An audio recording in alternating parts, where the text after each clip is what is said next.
Giant swing, sky bike. So nasa yung mga rides there guys. The African Savannah. So what you can see here in Kampala. Well, the best.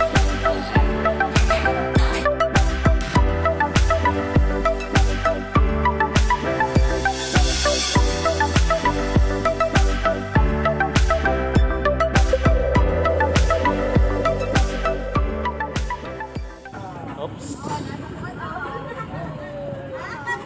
Nasa mo doon? Nasa kabila pala. Zebra. So we have Birda zebra. They are originally coated black with white stripes, just like human fingerprints. Now, to zebra has the same pattern.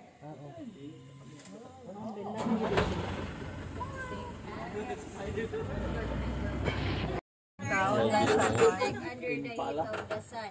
So they can run up to 70 kilometers per hour. So again, those are the blessed book.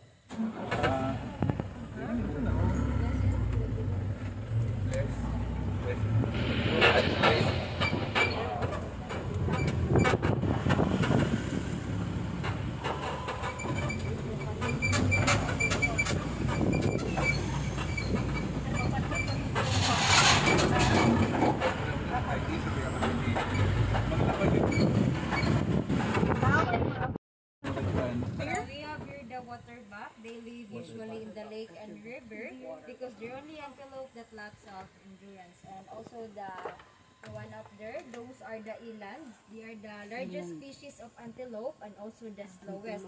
They can only run 10 kilometers per hour. So again, waterbuck and the eland.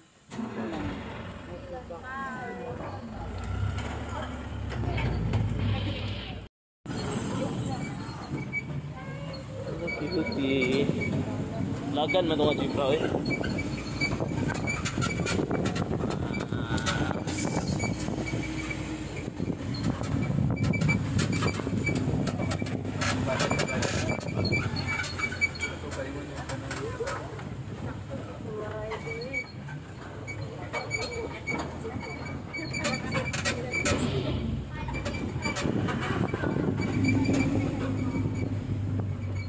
One of the largest antelope, and if you're familiar with the movie The Lion King, wildebeest are the one who accidentally killed King Mufasa during the stampede scene. And other the one, the light brown here with the slim legs, those are the impala. They're the second smallest antelope and the fastest. They can run up to 90 kilometers per hour and can jump up to 3 to 4 meters in height. And we have there the gemsbok or oryx gazelle, so they can survive over in a year without the water because they're used to be surrounded. And lastly, the thousand gazelle. They are the smallest antelope. They can live in 50 meters long and can run 10 miles per hour. So again, wildebeest, impala, gemsbok, and the Thompson's gazelle.